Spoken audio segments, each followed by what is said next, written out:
you think you might be sexist? Absolutely not. You once described yourself as a man's man. What's that mean? Oh, well, because I guess, as I said to you before, I take things on the chin and I defend my turf pretty strongly. I think everyone knows that.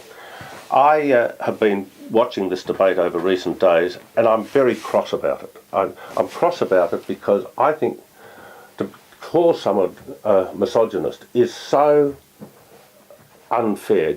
I tried to think in my life, have I met a person who I could honestly say is a misogynist? And I can't identify one person over my life that I would honestly say is a misogynist. Okay. For Julia to say that of Tony is an abuse of the system. It's a particular abuse of Tony's wife and his daughters. So we've got this new bitterness in the leadership. We've had it before with Keating and Hewson, but Howard and Beazley, it was Howard never and that Green always got personal. on. That's right. It was always clever. You mightn't have liked the remarks, but it wasn't personal. Hewson and Keating didn't like each other. No, they didn't like each other, but they didn't call themselves the sort of names that we're calling now. But Julia Gillard and Tony Abbott used to get on well, and they're on the Today program, but now they seem there's a genuine dislike, isn't there? Yes, I think that is probably correct. You spoke about this morning, you're talking about Kevin Rudd, and you're talking about the people around Julia and Kevin and what their views were. I speak to a lot of Labor people, as you could understand, and because I work very closely with them on things to do with Beyond Blue, etc.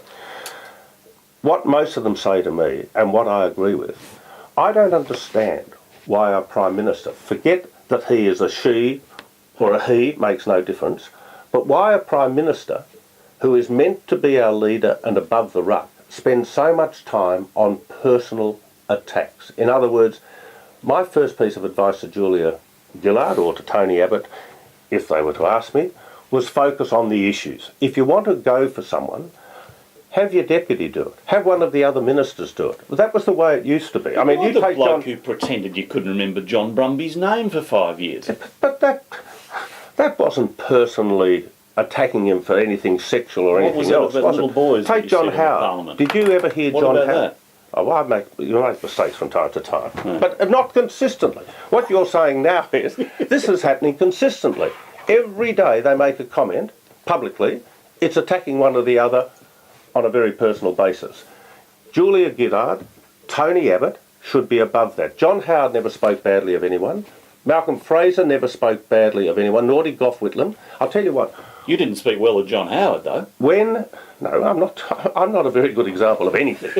But I remember, and was told to me the other day, one of Malcolm Fraser's speechwriters, in writing a speech having a go at the Labor government under Gough Whitlam, described Gough as a git.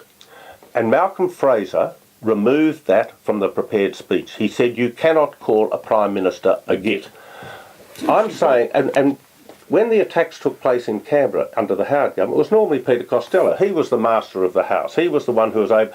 I don't even remember he being this personal. So, it is a disgrace. I think most of your listeners have had a gutful. I think you've had a gutful. I think I've had a gutful. When the Prime Minister starts acting as a Prime Minister and dealing with the issues and forgetting the personalities, not only will we be better served, but I think she and the party will be better served.